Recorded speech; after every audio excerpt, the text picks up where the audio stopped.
co-director of the University of Washington Tech Policy Lab, which is an interdisciplinary unit at the University of Washington between the law school, the information school, and the computer science department.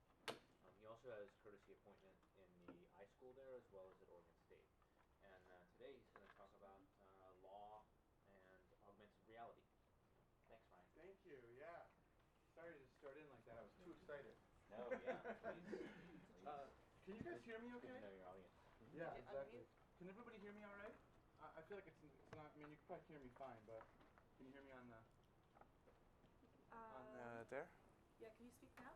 Yep, I can speak now. No, for some reason I'm not. That's the table. Did you take it off mute? It's off of. Now I can hear you. Okay, now you're good? Yeah, Okay, now I can cool. hear you. Awesome. Okay, yeah, so thank you guys so much for inviting me. I've never been here before, and such amazing research and people and ideas come out of this center that I'm really, really excited to be here. I feel like you all are kindred spirits to my own lab over at the University of Washington. And so my roadmap for today is I'm going to talk a little bit about the Tech Policy Lab and who we are, what we do.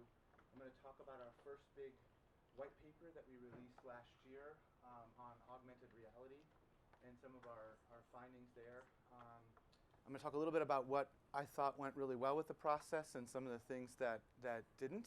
And I'm going to use that as a way to talk about how difficult and challenging, but nevertheless worthwhile, serious tech policy is, right? So the Tech Policy Lab, as you've already alluded to, thank you, is a unit on campus at the University of Washington. And it formally spans 3 departments: computer science, information science, and law. So we have directors in each of those departments that are all co-equal faculty leads. My colleague Tadayoshi Kohno, who is probably known to many of you, he's a computer scientist, does security. His team, along with San Diego, was the first to, for instance, hack into connected cars. He did the work on embedded medical devices and many other sort of really interesting cutting-edge emerging security issues. And then the person on the information side is Batya Friedman, who is one of the pioneers of value-sensitive design, which is what Helen Nissenbaum and others do as well. And so having that set of affordances is super important to our work. We also end up affiliating and working with students from many other departments. So far, electrical engineering, communications, urban design, public policy, and so forth. So we wind up working with a lot of folks across campus. What we do, our mission, is actually to help policymakers writ large make wiser technology policy decisions.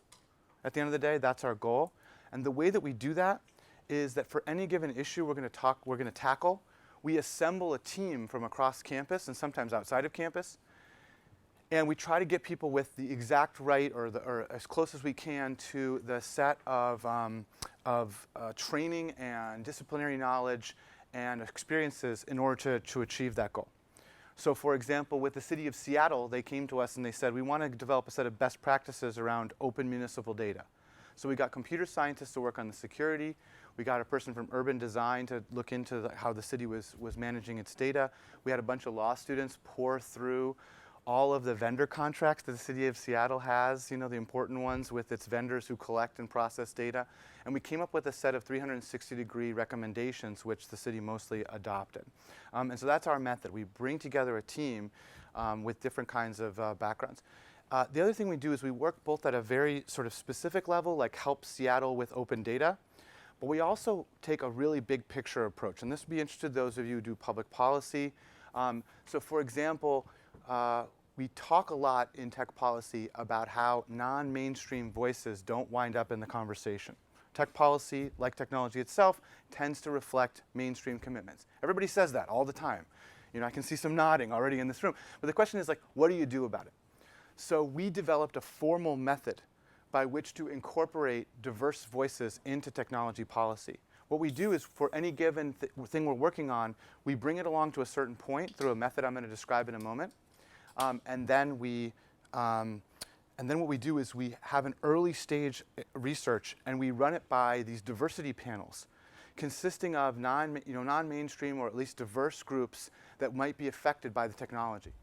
So for augmented reality, which I'll talk about, we had diversity panels that included people with disabilities, people who are formerly incarcerated, women, and so on. So what we do is we pay these people, and we have PhD candidates who train in qualitative methods conduct focus groups around it. We then take what we learn from them, and we plug it into our work product. We ask them with an early stage white paper, for instance, what's broken about this?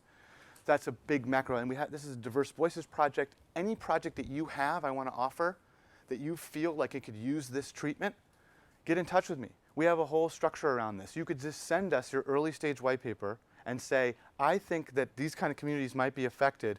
Could you run panels around them? And we will get our PhD candidates, and we will do that for you if we select your particular one. We've already done one on autonomous vehicles, for example, and we're formally engaged in other projects where we're running our diverse voice panels. So we do things at multiple levels, and the one I want to talk about now is around augmented reality, right? Augmented reality. So first of all, what the hell is augmented reality, right? So one of the first steps that we do when we look at a particular technology is we try to get a sense of what the scope of the technology is. We try to come up with a definition of what we're talking about.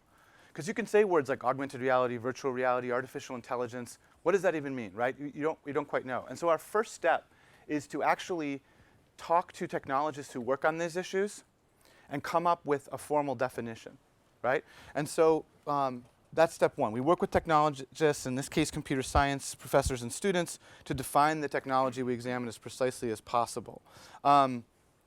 I kind of like our definition. I mean, it's, augmented reality, it comes in lots of different things, but I like our definition. Our definition is, and you guys can think about why this is not right, but I like it. Augmented reality exists in a variety of configurations, but in general, augmented reality is a mobile or embedded technology that senses, processes, and outputs data in real time, recognizes or tracks real-world objects, and provides contextual information by supplementing or replacing, and I'll get back to that, replacing human senses.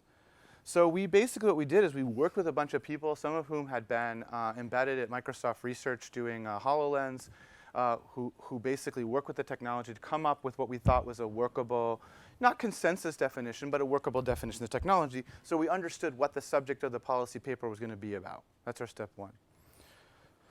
Our step two is that once we have a sense of what we think the technology is, we try to figure out how is it going to change human experience. Like, what things are going to be possible precisely that were not possible before, and what things are going to have to be done differently. And for that step, the computer scientists, y'all are brilliant people. I love computer scientists, of course.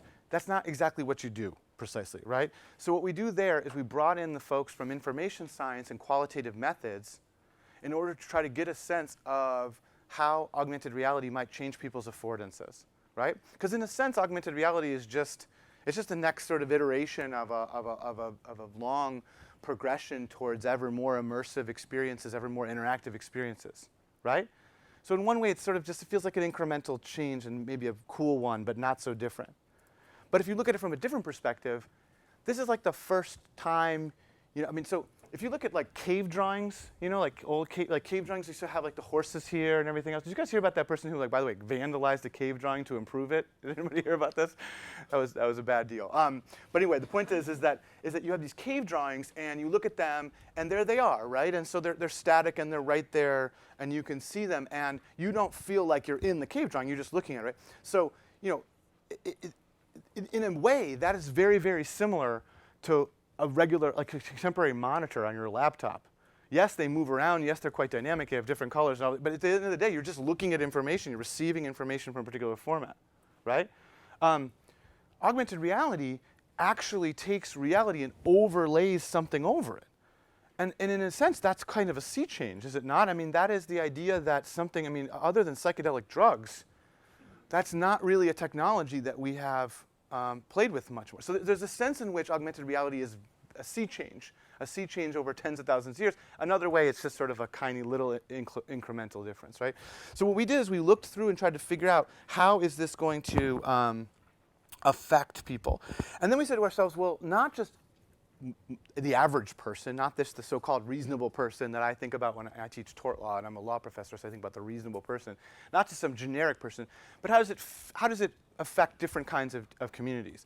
And so as I said, we assembled diverse voices panels, and we ran it by a bunch of different populations to figure out how they experienced it.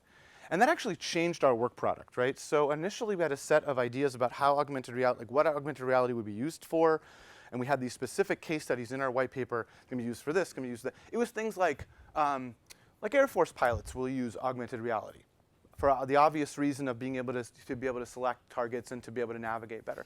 We also had the example of Stanford's using augmented reality to train its quarterbacks, so they can like figure out who they should throw the ball to and in real time and things like that. So we had these cool examples, or BMW has this example of being able to fix your car because it'll light up the part that you need to fix and tell you what precisely you need to do, right? So when we ran it by our diverse voices panels, we got sort of different ideas about applications, for example. One of which was that the people who were formerly incarcerated said, you know what would be a really interesting thing? For training in prisons for inmates. Why? Because there's a very finite amount of space in prisons, and there's lots of different things people want to be trained to do. So you can't just create a lab for every single thing in order to train them, right? You can't like make one thing that's like for car mechanics and one thing that's a radiology and one thing that's over here, right? Cabinetry. You can't do that because you don't have the space for it. But with augmented reality, you could actually sort of almost infinitely train people based on creating an environment for them in the same physical space. And so we use that as our example. We also thought augmented reality would be bad for the privacy and security of women. Why? Because we all sort of, I mean, our team, by the way, was quite diverse. I mean, people of color, women. We just brainstormed and thought to ourselves, like, yeah, it's going to be creepy for women because these guys are going to wear augmented reality. They're going to take pictures of women, and they're going to, like, find out about it. You're going to go to a bar, and they're going to see, like, a little bubble over your head that tells you your name and social media profile. It's, like, it's really creepy, right? But then we went to communities of women, and we explained the technology, and we said, what do you guys think about this from a safety and security standpoint? And they're like, well, are you telling me that I'll be able to any time to hold people accountable by taking a video of them in real time? And are you telling me that I don't have to walk down the street with my head down like this so I'm not aware of my surroundings? That sounds like a net gain from the perspective of security, these folks told us. So we changed our recommendation around that. We even wound up changing our definition of the technology. Okay, and therefore our conclusions. Why do we change our definition? Because we went to a group of people who, and our diversity panels are either folks who are experiencing the difference, like disability, or are experts in it, or both, in some cases both, right? And we said, here's our definition of augmented reality. What do you think about this? And they said, well, you know, what you have basically in your definition is that you're saying that this is providing contextual information and that it's supplementing the information that you have. But for our communities, we see the upside of augmented reality as replacing a missing sense, right? It's not just supplement, it is replacing something that's not there. If you think about like Be My Eyes, for example, which is an augmented reality powered app where volunteers can help people who are blind by pointing a camera on the phone at something and having an external seeing person tell you what it is. Right? Do I have enough change? What am I looking at here? What does the street sign say? It's augmenting. Why does that matter? It matters from a policy perspective because if you think of your definition as being augmenting the world versus substituting for a missing sense, you come up with different policy prescriptions. Like what? Well, initially we thought, well, you know, I have an idea. So there's all these places where people are creeped out by augmented reality, like the bathroom or the bedroom or the boardroom, and we should just like shut it off. Do you know what I mean? Like we should just shut it off. We should have spaces that if you want to have no augmented reality here, we're just going to shut it off. And they said, well, gosh, you know what? In that case, you are taking a sense that someone was relying upon, and you are removing it at precisely the most sensitive time. Can you imagine walking into a bathroom and all of a sudden you have to close your eyes? So we changed that idea, right? We also changed sort of other things. Like, for example, like you remember how Google, anyone here remember that the whole Google Glass fiasco where people were like, anyone remember Google Glass, first of all? Okay, good. No, just kidding. Sorry, Google. But you remember how certain bars were like banning Google Glass, and they thought they were being kind of pro-privacy and pro some other values that, right? So, you know, they're being sort of. Well, the people in the diversity panels objected to that for the obvious reason that they might be relying upon it, and they argued maybe maybe there might be situations in which you are not allowed to ban a technology that is assistive, just in the same way that you can't ban somebody from bringing a seeing dog or a dog into an environment if it's really helping them. You see, so we really changed a lot of it. So then. The next step, because we are, I'm a lawyer, I'm a law professor, we have a bunch of law students working with us, we also look at the law and policy aspects of this. So what we do is, having defined the technology and having tried to our best of our ability in good faith to figure out how it does affect people's affordances, how it affects the environment, how it affects people's relationships. We then started to ask questions around what legal assumptions are no longer true, what legal assumptions no longer obtain in light of the fact, right, that this is how the world has been changed by this technology. So we went through issues like one of my favorites. I don't necessarily have time to get into every single one of them, but they involve privacy, free speech, a trademark, and intellectual property. You can read the report, which I'll show you how to find it to get them all. But one of my favorite ones was the possibility of digital assault. The possibility of digital assault. So my collaborator, Yoshi Kohno, he told this story where one day he had his phone out and he had a fitness app going on it, right? And it was like telling him how many steps he had or whatever. So he's holding it in his hand, he's like, and all of a sudden, from his perspective, a spider, a big spider, ran across the phone and he threw it to the ground, And we have, I don't know about you guys here in Princeton, but we have huge spiders in Seattle. I mean, it's a little known thing. It's like, it doesn't rain as much as you think, but we have enormous spiders. They're just, they're really big. No, I mean, like, they're really big. So the spider runs across his phone. He throws it around, it breaks. And he says, haha, isn't that funny? And then I started thinking about it as a law professor, like,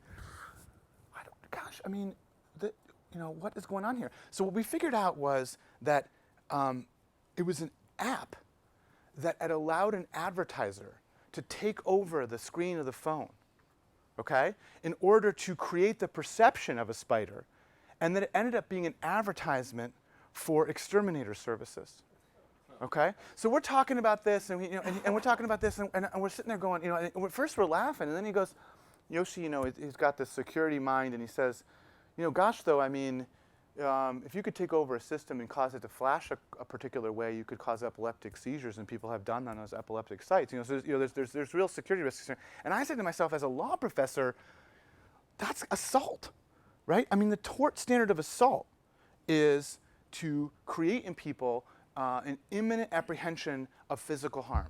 And there's a classic example in the Restatement of Torts, which is the document that sort of tries to summarize the state of torts, which torts being like when you sue another person, right, in civil law, and a reason other than contract. That is even an example in the restatement, right? You probably recall this, that says that if you're walking along on a cliff, by a cliff, and you're walking along, and someone says, "Watch out, snake," and you jump away from the snake because you believe you're about to be bit, and you fall down the cliff, that's assault. That's assault, because you have created in someone an imminent apprehension of physical harm, and it has resulted in harm to them, so you have essentially scared them by the prospect of harm. That's what this is. So one of the things we thought about with augmented reality, and I still believe, I believe firmly this is going to start to become an issue, is the idea that because you can overlay information over things, that you can purposely scare people, and that might be an actionable tort. So in other words, the ability, you see the idea here, the ability to do something new with a particular technology then creates a legal puzzle, essentially, and we make recommendations around how to solve that. Our recommendations tend to be conditional. We don't say you should care about privacy. You should care about privacy. Privacy is important. You should care about privacy. Lots of people say that. I think that's true. I think you should care about privacy. But I'm not an elected official. I'm not a judge either.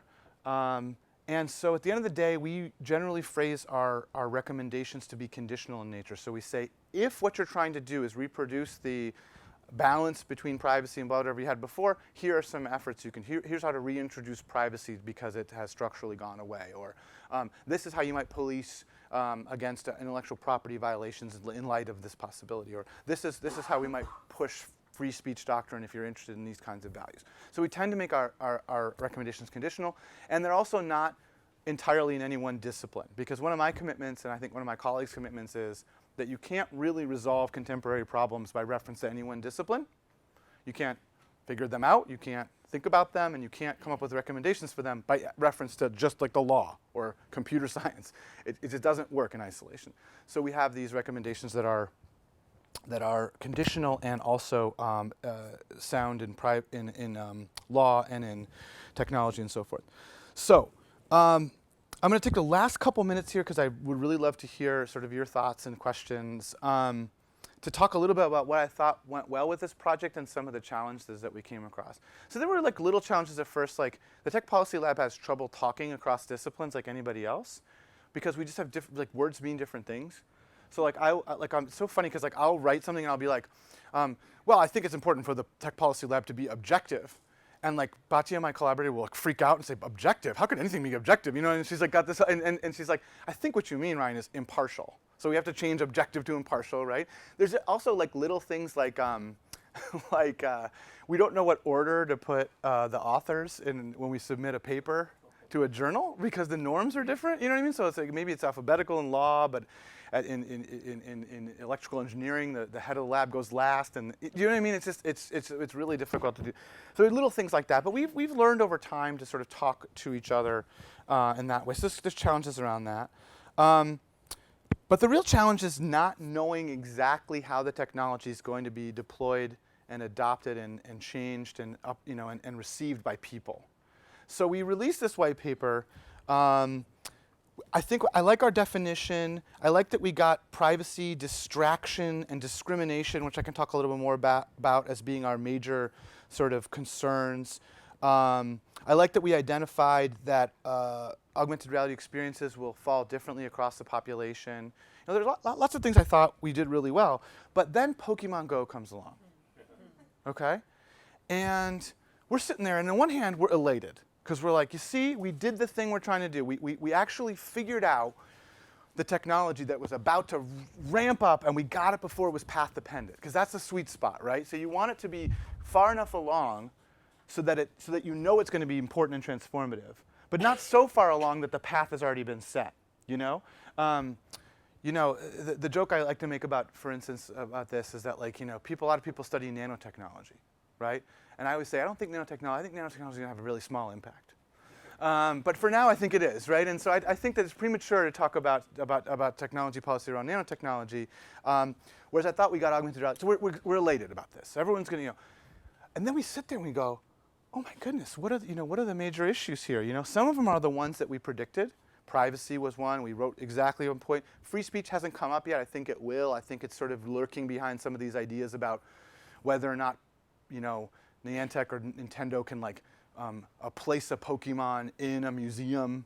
I mean, these sort of trespass things are really, I think, ultimately questions about speech at one level.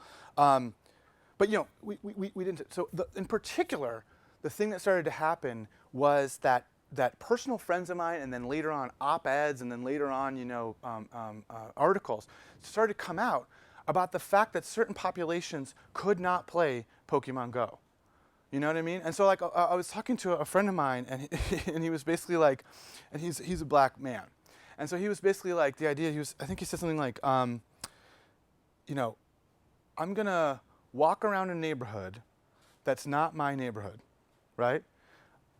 At night, holding something up in front of me and just pointing it at random things, you know what I mean, in that neighborhood? No, I'm not gonna do that. You know what I mean? And the idea was that a certain set of population, because of pre-existing issues in our society, could not use Pokemon Go in the same way as everybody else. And then eventually there were, echoing this, were a lot of different op-eds from people saying at the end of the day that they did not feel comfortable. I mean, my neighborhood is this, neighborhood in Seattle. I remember sort of looking out of my window and seeing this like this guy in my lawn with like his, like going, like looking at the night, like going like this, and I was like about to call 911, and then I was like, Pokemon Go, got it, okay, But like, imagine, I mean, this was just this like, this guy who has built in by virtue of who he is and what he looks like, certain almost a shield against negative assumptions that would not necessarily be there for all populations. So one of the things that we were really surprised by was, but the thing is that we weren't able ultimately to anticipate, even though we tried, how the particular technology would be deployed. I mean, it's not anything specific or endemic to augmented reality necessarily, that it would take this particular form of traveling all over the city in places you wouldn't ordinarily go and holding something in front of you. That happened to be an accident of it. And again, we ran it by. I mean, one of the people on our team is a black man, and he didn't really think of it at the time. And then we ran it by these diversity panels, some of which were had people in it that had contact with the criminal justice system, and they hadn't anticipated. But the point is that ultimately we didn't see what I think to be is the important sort of interesting issue about Pokemon. So, a couple different things about that. First of all,